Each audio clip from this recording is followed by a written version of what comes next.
सुंदर भाव में हम तनी कलाकारी पेश कैनी हो। को तरह के मौका आता रहो। कला के मतलब यही बा मर्द हम हैं या मर्द के कलाकारी देखते तो कोई कलाकारी के महत्व ना हो। मर्द हैं तो मऊ के देखा तो मेहरारू के देखा तो ओकरा के कलाकारी कहल जाए। गानम वादम तथा नृत्यम को संगम को संगीत कहते हैं। ए बुढ़ा कबूतर हमारा के कहतन के बूढ़ा बूढ़ा मत कर। का कहि तोरा आ बुढ़वा के डंटा धर। बुढ़वा के डंटा धरब तब पार ना लगबो ना सुना। बुढ़वा के डंटा ना धइला बुढ़वा के डंटा धरा के पार लगावल जाला। आपका माथा ही खराब हो गया है। बूढ़ के डंटा धरब तब पार लगबो। बूढ़ के डंटा धरा के पार कर दो। बूढ़ा बूढ़ा मत करो जवन के डंटा धर। यही जवन का लोई है तारा अब पार सुनो हो बूढ़ावा।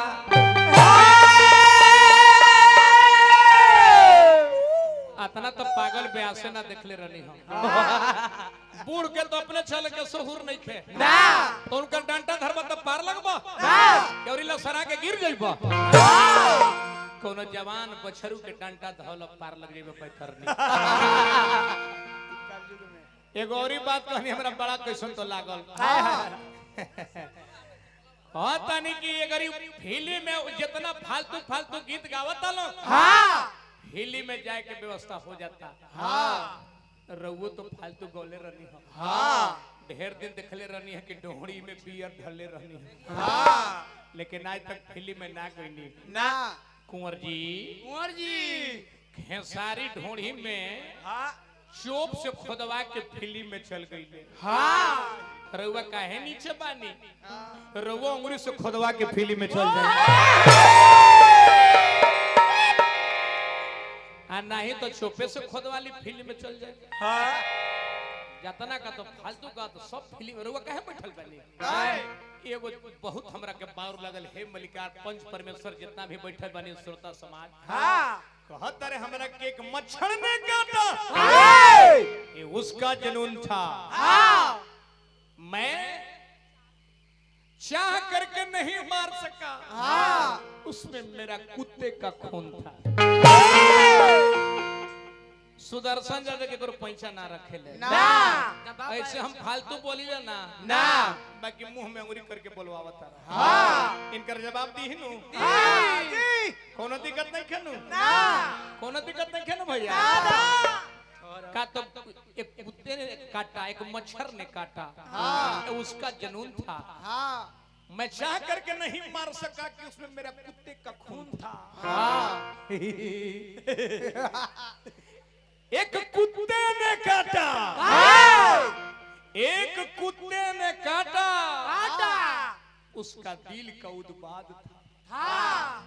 मैं मुड़ करके देखा ये मेरा फरियाद था।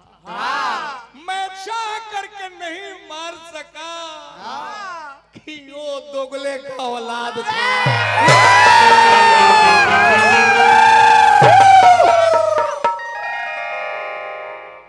चैत का माहौल तरह बनावे नहीं खियावत कुंवर जी। सब बात के जवाब बा। चैत महीना कैसन बा कैसन दोरस महीना। ये चैत का माहौल बा तो हर बात चैते के होके के चाहिए। दोरस महीना बाई सांझी खानी गर्मी बही भिन सहरे सिहरावन लागी बलमुआ आइल बड़ा कटनी को के कितना सुंदर चैत के महीना बा। मेहररुआ सोचे तर की बलमुआ हमर थकल बड़ा तनी इनका के देह दबा दी तब ले गर्मी औसाए लागल तनी नीचे दबो मर्दावा झटहेर के फेंकत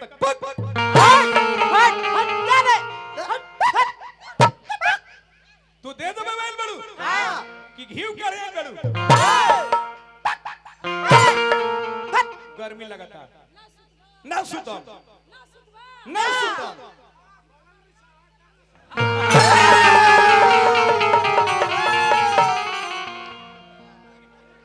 हाय रे कहे के भाव तनी शहर में आवे तो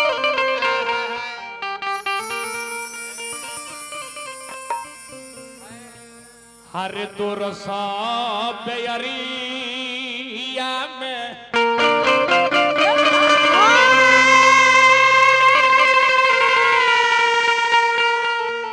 चैत के लहरिया में